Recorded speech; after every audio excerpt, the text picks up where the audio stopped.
धन्यवाद। हम विचार के इस सत्र में आप सभी का स्वागत करते हैं। इन दिनों विचार का जो सत्र है वह अपने मनुष्य जीवन को कैसे हम परिष्कार कर सकते हैं, कैसे हम स्वच्छ, निर्मल और अपने जीवन के उद्देश्य को कैसे पूरा कर सकते हैं, उसके बारे में चर्चा कर रहे हैं। पिछले सत्रों में हमने बातचीत किया कि वैदिक रूप से हम कैसे कौन-सी साधना कर सकते हैं, उसमें साधना के क्या विशेष महत्व है। हम कुरान शरीफ के द्वारा इस्लाम संप्रदाय में कैसे साधना को अपनाया गया है। कल हमने बाइबल में ईसाई धर्म में कैसे साधना को अपनाया गया, उसके बारे में बातचीत की।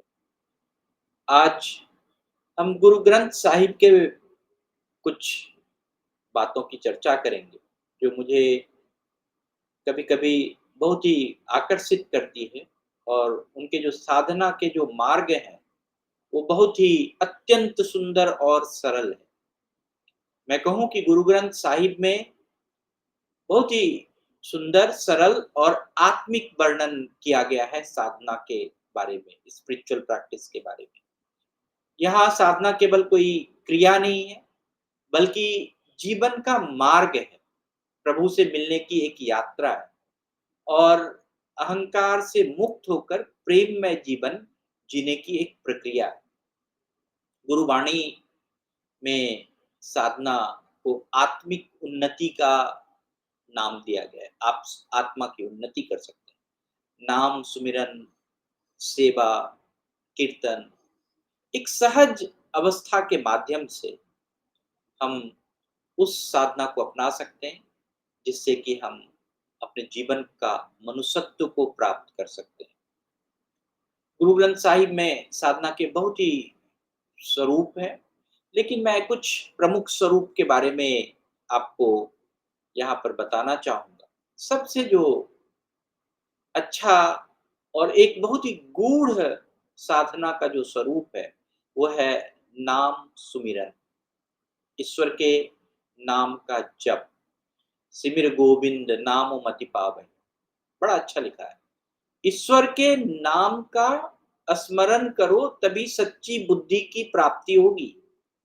अगर आप अपने बुद्धि को सही रास्ते पर ले जाना चाहते हैं, सिर्फ नाम सिमर कीजिए, बट आप ईश्वर के नाम को लेते रहिए, आपकी बुद्धि का भी मार्ग अच्छा हो जाएगा। और ऐसे ही एक गायत्री मंत्र में है, गायत्री मंत्र का भी यही आधार है कि आप ईश्वर से यही प्रार्थना करते हैं कि हमारे बुद्धि को सही और सन्मार्ग में ले जाए। तो साधना का जो सबसे बड़ा साधन है, वह है नाम सुमिरन। ये ईश्वर के नाम को निरंतर स्मरण करना, वाहे गुरु, एक ओंकार आदि जो भी अ, आप नाम लेना चाहें, अल्लाह, ईश्वर जो भी लेना चाहें, उसका नाम हमेशा सतत आपके मन में चलते रहना चाहिए, जिससे कि आपकी बुद्धि सही सन्मार्ग पर लग सकती है। जो कभी भी आप गुरुद्वारे में घूमने जाइए या कभी भी आप सिख संप्रदाय के साथ मिलकर देखिए,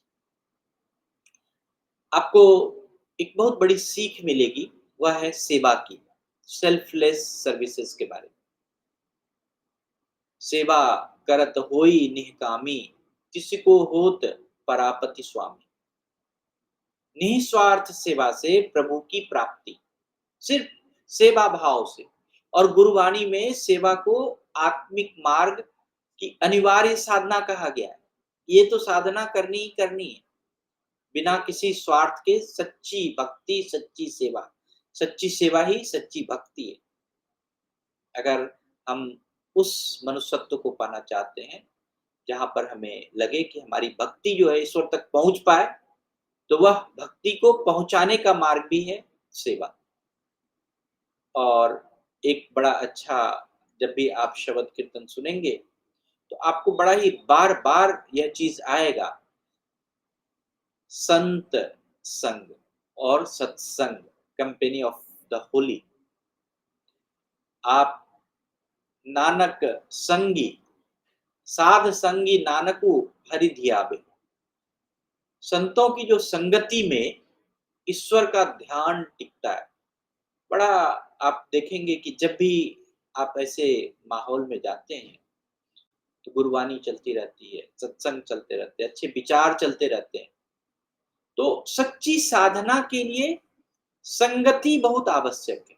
खास करके आप सचेतन में जो यह विचार का सत्र है, इसी साधना के मार्ग को सोचा गया है कि जब भी आपको सच्ची संगति मिलेगी, गुरुजन, संत के संग, चित्त आपका शुद्ध होता है। आपका जो चित्त है, जिसको हम कॉन्शसनेस कहते हैं, वो अपने आप शुद्ध होता है और साधना में स्थिर हो जाती है। तो जब भी आप संगति करें, बड़े अच्छे से संतों की संगति करें। आप देखेंगे गुरुवाणी में अहंकार का त्याग और विनम्रता के बारे में बहुत अच्छे तरीके से लिखा गया है। हमहु बिच जगतु मुइया मारी बाई गैया रोई। मतलब अहंकार में जो डूबा व्यक्ति है, डूबा मनुष्य है, वह सच्चा जीवन नहीं जी पाता है। गुरु ग्रंथ साहिब में साधना का जो मार्ग है, वो अहंकार का त्याग है और विनम्रता से शुरुआत होती है। जब तक आप अहंकार त्यागेंगे नहीं, विनम्रता आपके जीवन में नहीं आएगी, तब तक साधना का मार्ग प्रशस्त ही नहीं होगा। तो जब हम स्वयं ईश्वर को ईश्वर के आगे समर्पित करते हैं, तब हमारी सच्ची साधना आरंभ होती है और उसके लिए अहंकार और विनम्रता बहुत आवश्यक है। अंतर्मुखता और आत्मचिंतन, जिसको हम इनर रियलाइज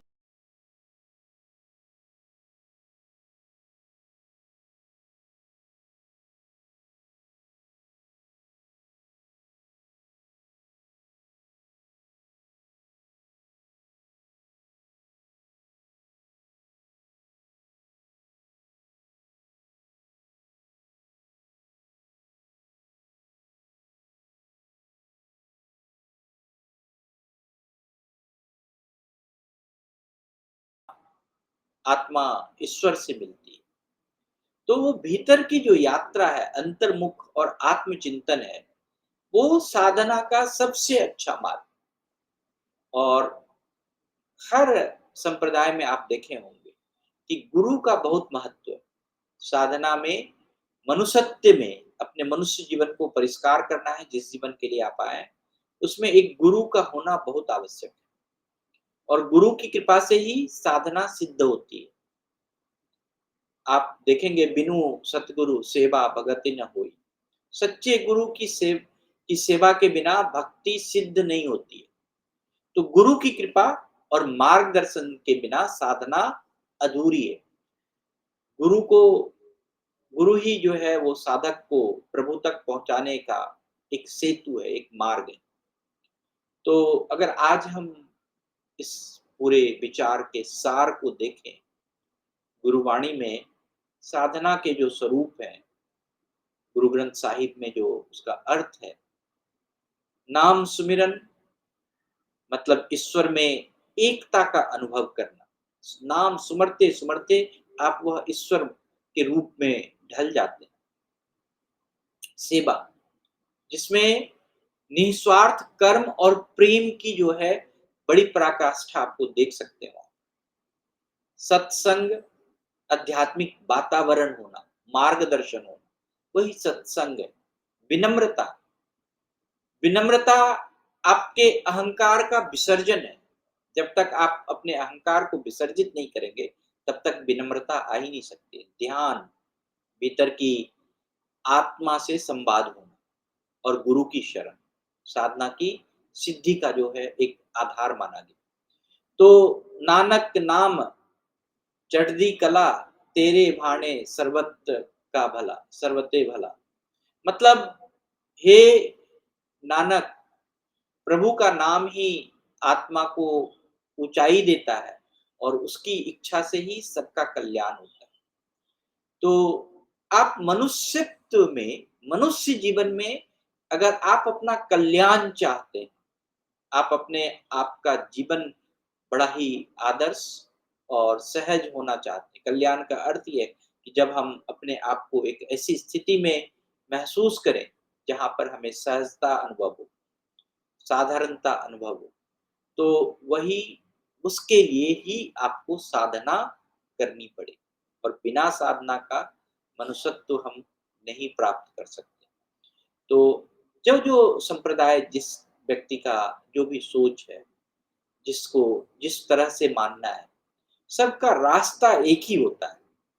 हर संप्रदाय में, हर चीज़ में साधना जो है, वो मन पर विजय की दिशा में ले जाता है। मास्टरी ऑफ माइंड, ये एक बहुत बड़ा रहस्य है।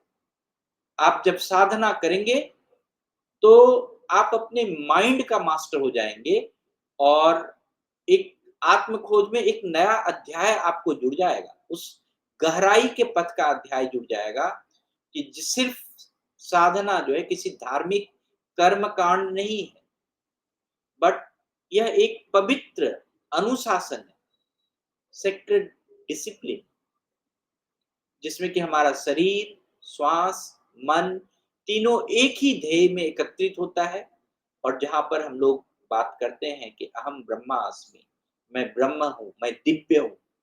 उस चीज़ का आपके अंदर जो है अनुभव होना प्रारंभ होता है और वही आपके जीवन को आगे तक ले जाता है।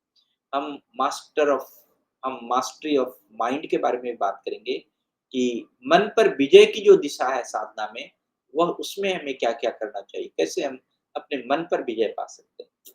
तो आज के लिए इतना ही। बहुत-बहुत धन्यवाद आप सभी का। बहुत-बहुत आभार। फिर मिलते हैं। Thank you. और आपके मन में कोई प्रश्न है, कोई विचार हो